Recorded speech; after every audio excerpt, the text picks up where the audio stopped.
Olá, agora a gente vai falar do Quicksort aleatorizado. Então, assim, lembrando aí o que aconteceu nos vídeos passados, a gente trabalhou com o Quicksort, a versão tradicional que todo mundo conhece, né? O Quicksort ele era formado por, pela própria função Quicksort, mas que ela interno a ela executa esse procedimento que chama-se particiona, né? E o particiona, ele pegava um vetor aqui de números quaisquer, né? A gente pegava a última posição como sendo o que a gente chama de pivô, e aí o particionamento ele transformava esse vetor de cima nesse vetor aqui de baixo, ou seja, você colocava o pivô na posição correta, os menores ou iguais do que o pivô ficavam na esquerda e os maiores do que o pivô ficavam na direita. Tá? Então esse daqui era o algoritmo do particiona que a gente viu anteriormente.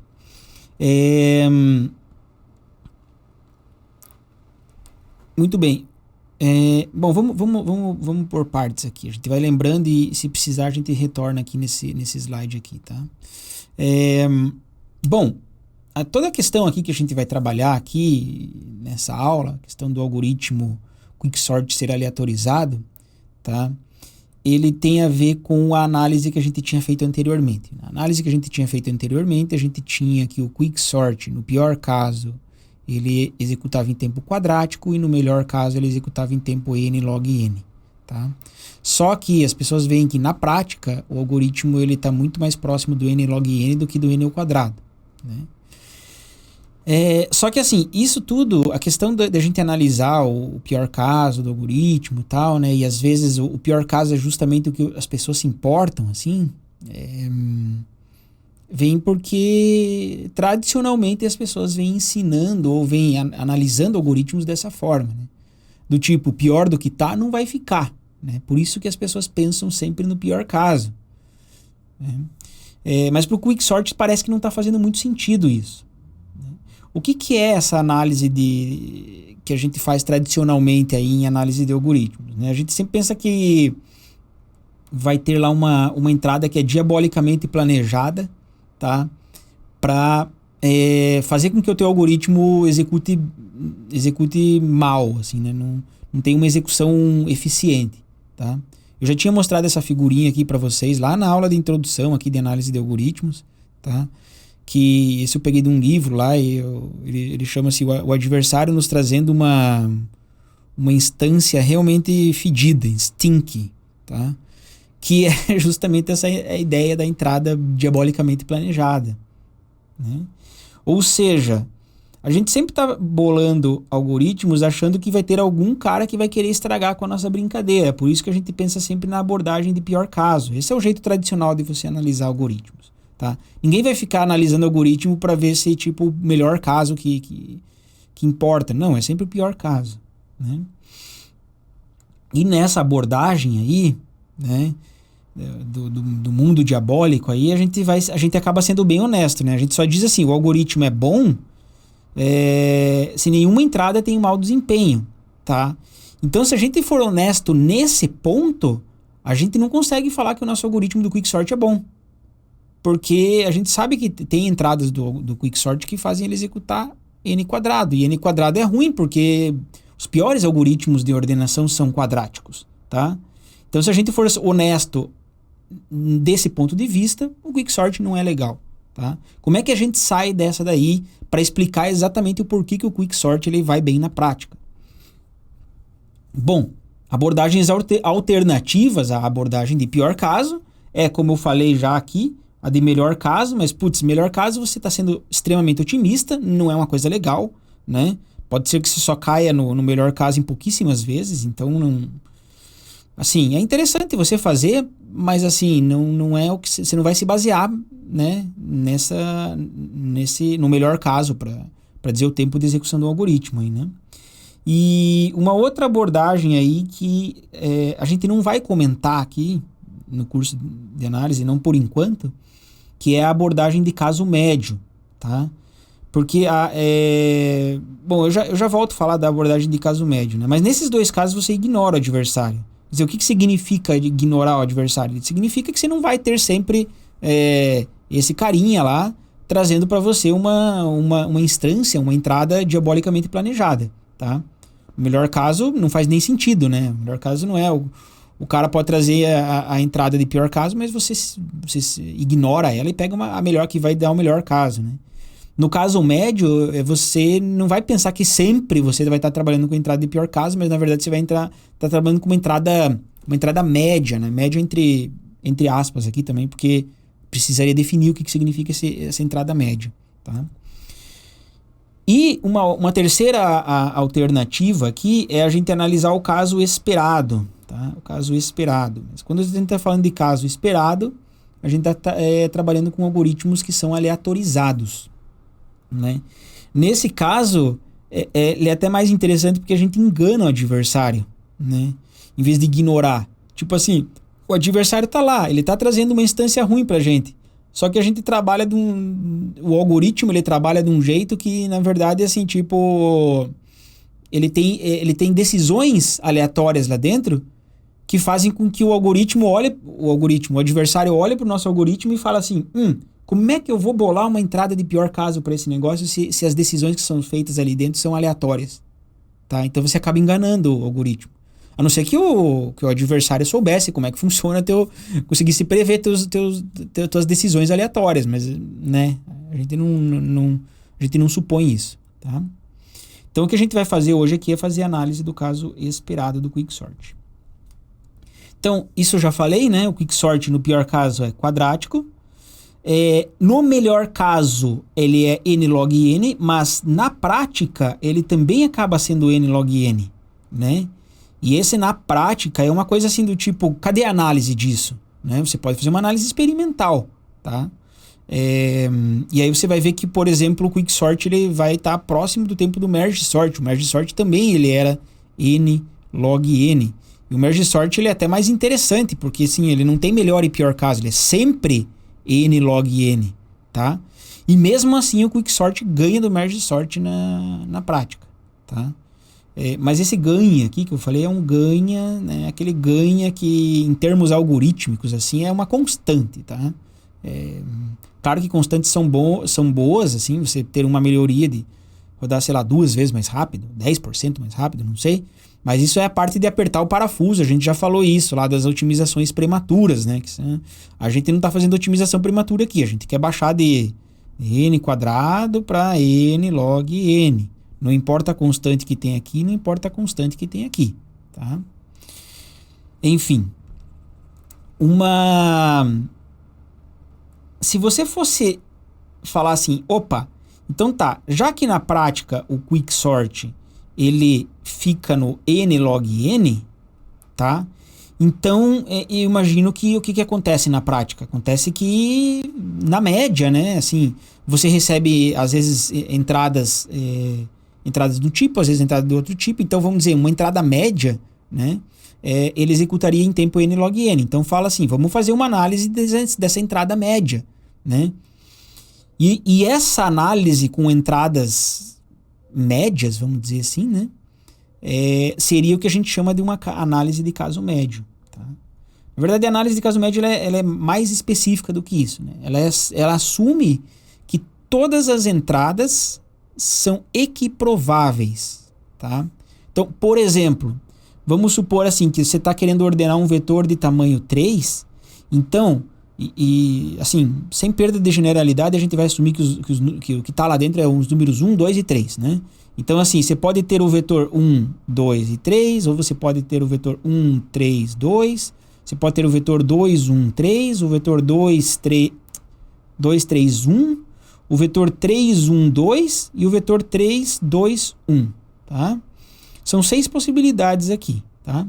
E aí nessa análise de caso médio, você assume que isso daqui ocorre com probabilidade de 1/6, isso com probabilidade de 1/6, isso com probabilidade de 1/6 e assim por diante. Ou seja, todas as possíveis entradas são equiprováveis, com a mesma probabilidade, tá? Isso seria uma análise de caso médio. Daí você teria que fazer uma análise tipo, analisa quanto tempo que o algoritmo leva para esse caso aqui. Deu um tanto. Aí multiplica por 1/6. Aí analisa quanto tempo leva para isso, multiplica por 1/6. Então você faz uma média zona. Por isso que é caso médio, é uma média, né? De maneira geral, se você tivesse um vetor de n qualquer, né? Você tem, ao invés de você ter 6, porque o 6 aqui o que ele é? É 3 fatorial, a quantidade de permutações que você tem do vetor, né? Então, um vetor de tamanho n, você teria n fatorial permutações, né? Permutações, tá? E aí, cada permutação, né? Cada permutação ocorre com probabilidade 1 sobre n fatorial, tá? Então, o que você teria que fazer numa análise de caso médio? Você teria que olhar cada uma das n permutações, ver quanto tempo que ela gasta e aí, né, jogar na conta. Tá? Então, você tem lá permutação número 1, quanto tempo que gasta? Ah, gasta x, então você vai fazer x vezes 1 sobre n fatorial. Permutação 2, vai gastar y, vai multiplicar por 1 sobre n fatorial. Né? Aí depois no final você soma tudo isso daqui e chega nessa média aí. Isso aí é uma análise de caso médio, tá? Parece bem complicada, né? E de fato, ela pode se tornar bem complicada. No caso do Quicksort até dá para fazer, tá? Mas a gente não vai fazer isso daí porque existem vários problemas aqui, né? Assim, primeira coisa é que você assumir que todas as entradas são equiprováveis, isso pode ser uma suposição muito forte, né? Pode até ser uma mentira aí que você está falando. Quem garante para mim que todas as n fatoriais permutações acontecem com a mesma probabilidade? Ninguém sabe, tá? Isso depende de fatores externos, a gente não pode supor isso. Então, isso é uma coisa, tá? Análise de caso médio em outros casos podem também ser complicado, porque às vezes você não sabe o que é um caso médio. Por exemplo, aqui nos vetorzinhos até tudo bem, mas, por exemplo, se você quer fazer análise de caso médio de um algoritmo em grafo, então você tem que pensar em todas as possibilidades de entrada de grafo, né? E pensar o que seria uma média.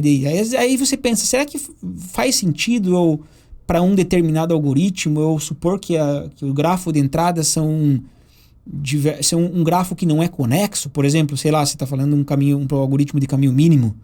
Não faz sentido você supor que os grafos de entrada sejam grafos que não são conexos, porque senão você não consegue chegar de um ponto ao outro, tá? E aí começa a ficar mais difícil de você contar quantos grafos que existem que não são conexos, né? Tá? E aí você fala, tá bom, mas então qual que é a média que eu tenho que fazer? Quantos grafos conexos existem, né? Em vez de n fatorial, quantos que é esse número aí? Tá? Então começa a ficar complicado de você pensar no caso médio, tá?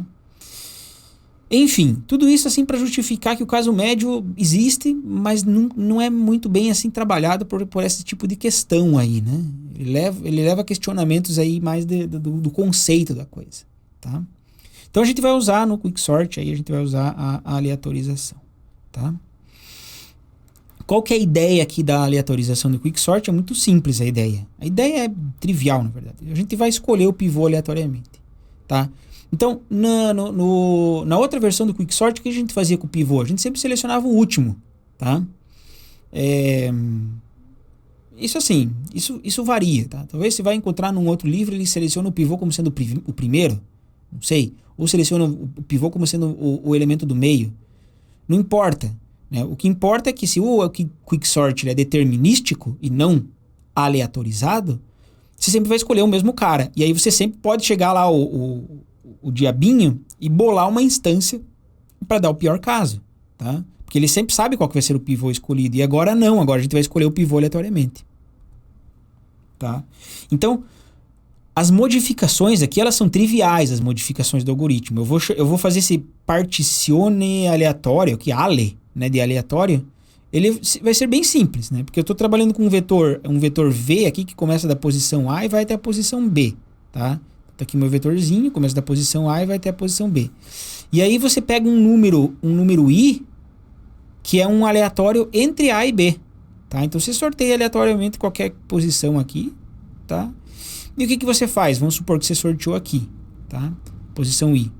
E aí você faz o segundo passo aqui, você troca o que está na posição i com o que está na posição B. Então você vai trocar esses dois caras aqui, tá? Vai trocar de posição.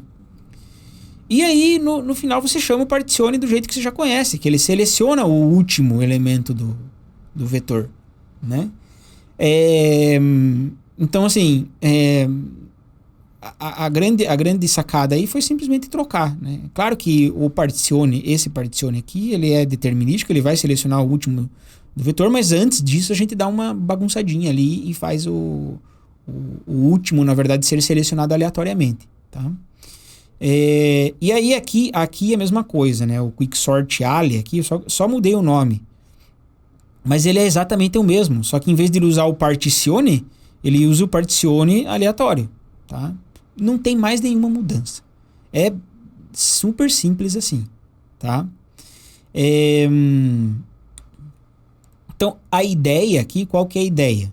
Né? A ideia é que é esperado que a gente divida o vetor de maneira bem balanceada, né? Que a gente particione ele bem, tá? Porque, se vocês forem lembrar, o pior caso acontecia quando a gente fazia partições, tipo, escolhia o pivô aqui, depois que executa o particione, ele fica meio que mais ou menos do mesmo jeito, tá?